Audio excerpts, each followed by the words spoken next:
Hey guys, so today you and I are going to talk a little bit about soft skills, and we're going to talk about one of the most important soft skills that you can have as a systems developer or a programmer or whatever you want to call yourself.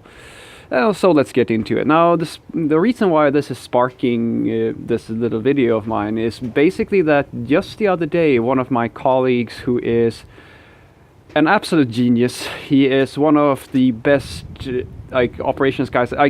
Basically, if anything goes wrong with my company's development setup and the environments and production and all of that good stuff, this is the guy who gets stuff fixed. I feel like a small kid, whenever I bring my broken pipeline or my little toy car to him and I ask him, please, can you show me how to fix it? It doesn't work no more.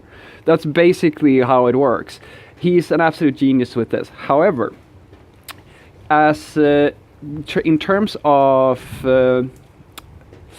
let's call social skills, so let's talk and personal confidence, he's a little bit, or rather, that's actually, I would say that, I've met people who are like us, a little bit shy. I have, but this is the first guy I've ever talked to who's actually come up to me and said, Frederick, how did you, I should take, could you tell me, give me some tips on how I can be more persuasive and more confident in a meeting and when I'm talking to people, and he explained basically to, I was completely blown away.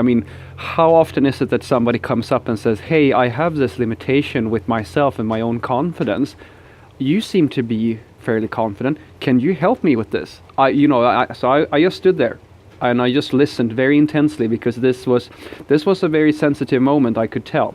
But I was also, and I told him that later, I was very, very flattered that he felt confident and or that he trusted me enough to actually come and talk to me. Because, not a lot of people would do something like that because it's sensitive, right? And so he said basically that he finds it very difficult to have to get people invested and to be persuasive or talk and make people listen to him and to be confident in a meeting. And he to put this in context, it's very often the case that when we are in these group sessions and we sit and talk about different options for solving a problem or something like that, it is true that he's for the most part very quiet. And although he's highly intelligent, he doesn't speak all that much. My product manager actually very often, I actually complimented her on that a few weeks ago when we were she was talking about what could she do better and so forth, in terms of providing assistance to the team. And I said that I think that one of the best things about you is that I notice that you are you're very good at making sure that every voice is heard in the meeting, because there are a few stronger characters in every meeting, and there are a few, as I said, a little bit more shy people and introverts and so forth. And it's very easy for people who have a natural way of maneuvering and they have social skills and they are fairly confident and so forth to kind of just keep on talking and taking over the meeting. But she makes a habit of, whenever some loudmouth is done talking, she always asks the question, okay guys, what do you think? She makes sure that everybody gets to speak. And I told her that's a very nice thing, and I try to borrow that as much as I humanly can, even though I like to I speak my mind, I do, but I don't want you to think that I'm this douchebag who just talks all the time, because I do listen a lot.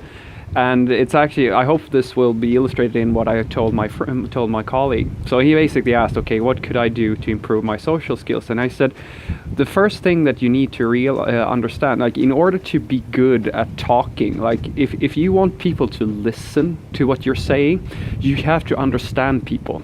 And he goes, what do you mean? What do you mean understand people?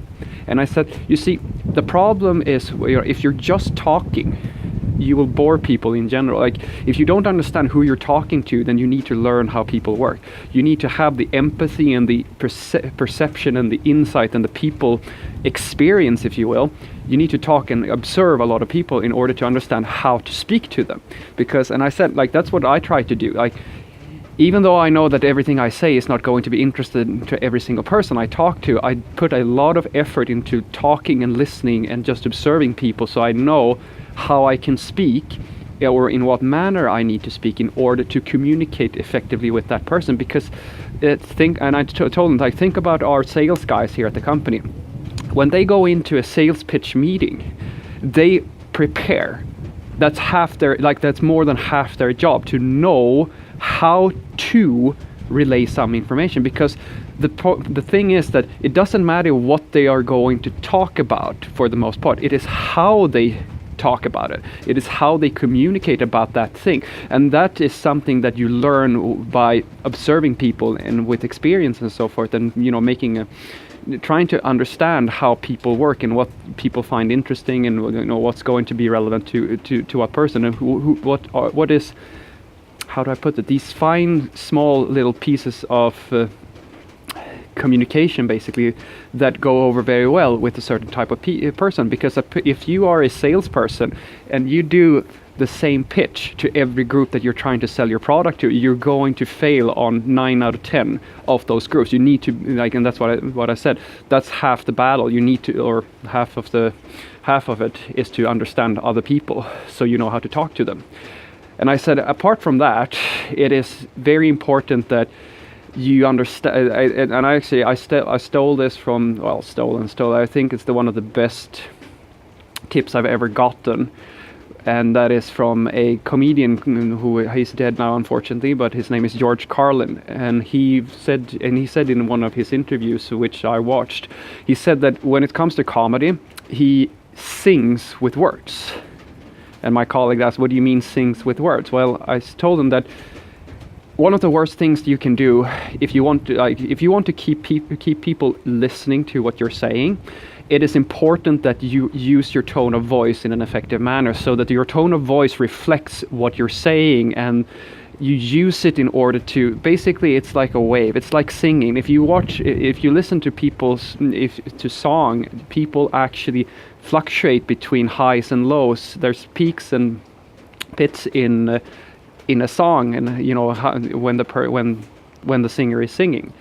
A person who has what's very bad is if you keep the same tone of voice across the line all the time.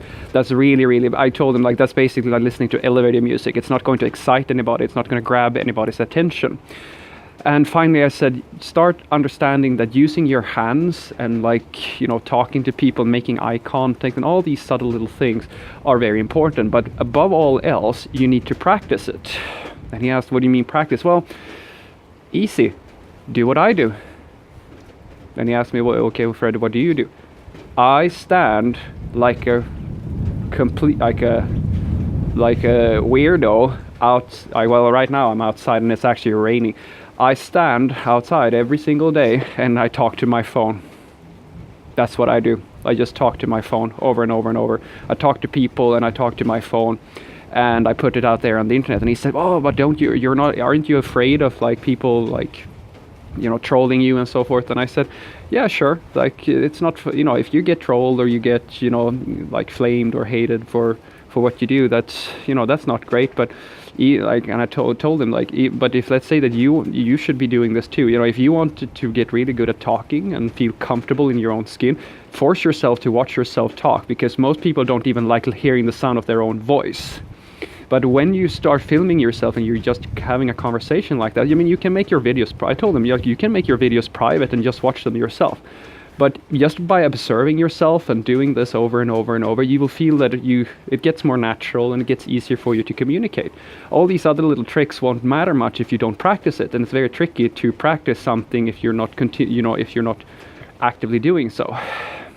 And so, to you guys out there on the internet, the reason why why we had this discussion to begin with is because, and I want to leave you with this thought, which is the same thing I told my colleague, which is kind of where this has all been leading up to. And I said, you see, the reason why it's so important to be good at communication, and this doesn't just go for people working in IT and programming and so forth, it goes for anything. if you are smart and you're intelligent and you have a great idea, that matters very little if you cannot relay how good that idea is to somebody else. My colleague understands, and that's a sign of great maturity on his part. He understands that he has the technical know-how. He's good with computers. He's very good at his job. He is very, very good at his job. But he lacks the social skills to relay his ideas and to explain them in a way that makes it approachable to other people. He can't tell a story. He's not a storyteller. And that is the single most important thing you can take away from this little video of mine. Don't underestimate how important it is to both know what you're talking about, but also be able to communicate it effectively to other people. That is even more powerful. I would say that is probably the most important soft skill that you can have, regardless of if you're a programmer or whatever you are. And you know, he is a programmer, so that goes for you guys too. Learn how to speak with purpose and learn how to speak in a manner that makes people feel engaged in the things that you're saying, and to get people to genuinely be interested in listening to you. If you can do that, you will get a lot further than if you don't pay any attention to communication skills.